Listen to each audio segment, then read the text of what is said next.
થરાદમાં સમગ્ર અનુસૂચિત જાતિ દ્વારા નવા જિલ્લા માટે શંકરભાઈ ચૌધરીનો સત્કાર સમારંભ કાર્યક્રમ યોજાયો. બોક્સ પૂર્વ સાંસદ સભ્ય પરબતભાઈ પટેલની ગ્રાન્ટમાંથી કોમ્યુનિટી હોલનું ખાતમુહૂર્ત કરવામાં આવ્યું.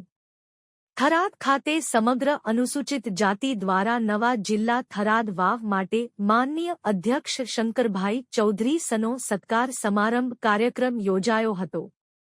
જેમાં ખૂબ જ બહોળા પ્રમાણમાં લોકો હાજર રહીને સાહેબને ફુલહાર તથા સાફો તથા ફોટો આપીને સન્માનિત કરવામાં આવ્યા હતા અને ત્યારબાદ શંકરભાઈ ચૌધરી દ્વારા પોતાની ગ્રાન્ટમાંથી શાળામાં શૈક્ષણિક સંસ્થાઓ 11 લાખની ગ્રાન્ટ ફાળવણીમાં કરવામાં આવી. લોકોમાં ખૂબ જ આનંદ અને ઉલ્લાસ હતો. ત્યારબાદ પૂર્વ સાંસદ પરબતભાઈ પટેલની 20 લાખની ગ્રાન્ટમાંથી કોમ્યુનિટી હોલનું ખાતમુહૂર્ત કરવામાં આવ્યું હતું.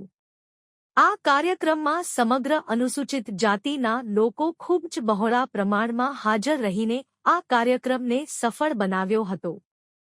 રિપોર્ટ ભરત ઠક્કર, ડીસા, બનાસકાંઠા. આજે જે હમણાં તાજેતરમાં વાવ અને થરાદ જિલ્લો જાહેર થયો તે બદલ અમારા થરાદ વિસ્તારના લોકપ્રિય ધારાસભ્ય અને ગુજરાત વિધાનસભાના અધ્યક્ષ આદરણીય શ્રી શંકરભાઈ ચૌધરી સાહેબનો સત્કાર સમારંભ સમગ્ર થરાદ તાલુકાની અનુસૂચિત જાતિ સમાજોએ રાખેલો.